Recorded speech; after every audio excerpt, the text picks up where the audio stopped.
Nerd Reactor, roll out. What's up, Reactorites? John here, and it's time to talk about Blood of Zeus. This was originally titled Gods and Heroes, and I guess for some reason they wanted to change it.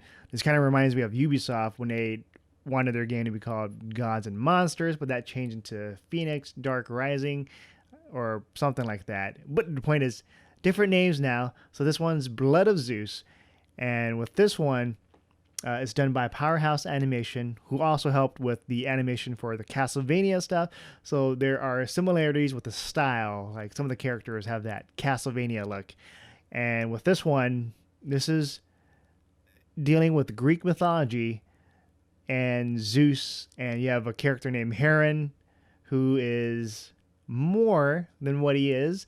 And you watch the show, you find out that he's the illegitimate son of Zeus. But yeah, Blood of Zeus, like it starts off really slow. Like the first episode didn't sell it for me.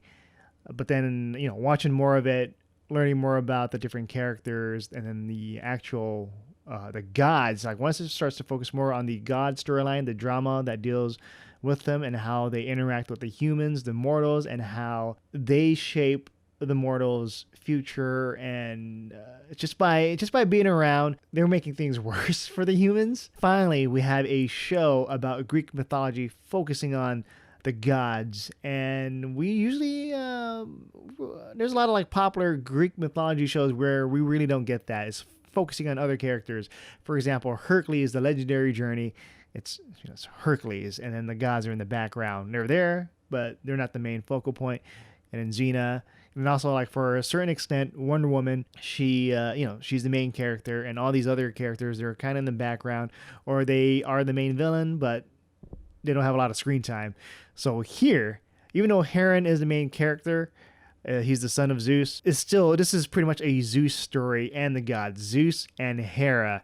And, we finally get to see how their relationship is, because, like Zeus, in Greek mythology, he likes to go around, he likes to sleep around, he likes to turn into different things, and there would be jealousy with Hera.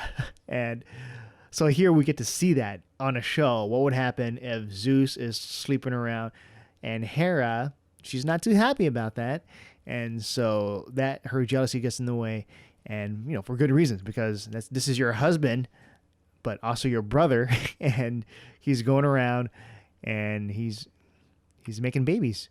That's why he has all these different kids around, like Apollo and Hercules and all that. And Perseus, pretty much he has a lot of kids around, a lot of half god, half human kids. But this one, the focal point of Hera's jealousy is Heron. And Heron, throughout his journey, he's going to start to learn more about who he is. But yeah, this show is pretty dark. It's very violent. So if you've seen Castlevania and how violent that is, it's pretty much in the same vein, especially when Netflix is calling this an original anime series. And I like how these shows are being called an anime series now, just because it has that anime look, even though it's made by a team that's not the a Japanese studio. So this is pretty much an American production with American writing. Yeah. So I guess now they're trying to change the word anime into something more broad, where it's I don't even know how to describe anime anymore if they're doing this, where it's like adult. This looks like it's like a Japanese animation, I guess. So for me, like the first episode when it focused on like demons and all that, it starts to remind me of Castlevania with demons or creatures from the night. And so for me personally, I'm not a fan of the whole demon storyline.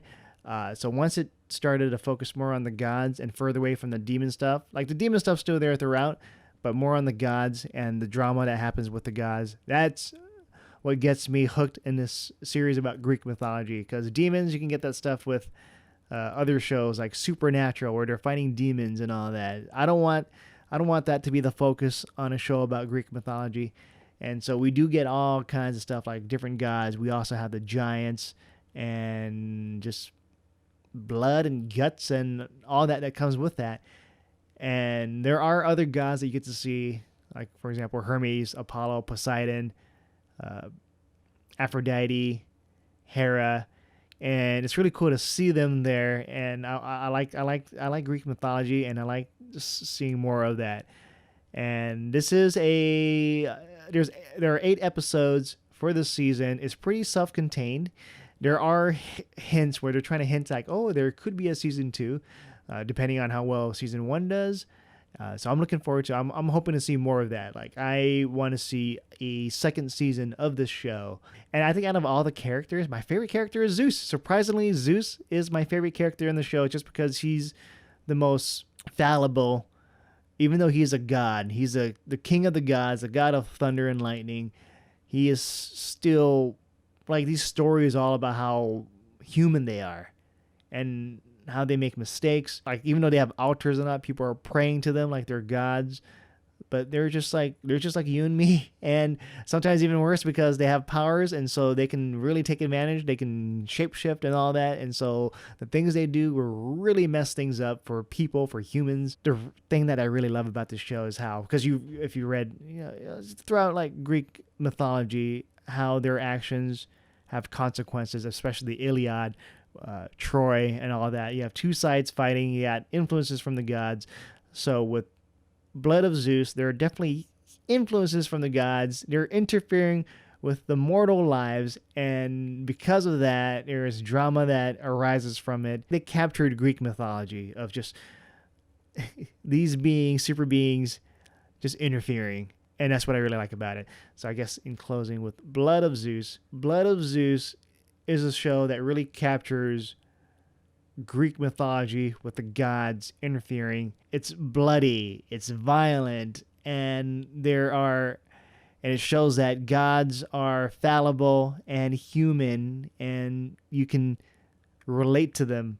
And Zeus is definitely my favorite character on the show, just because he has a lot of screen time, and he's probably like the most human out of all the gods that we've seen.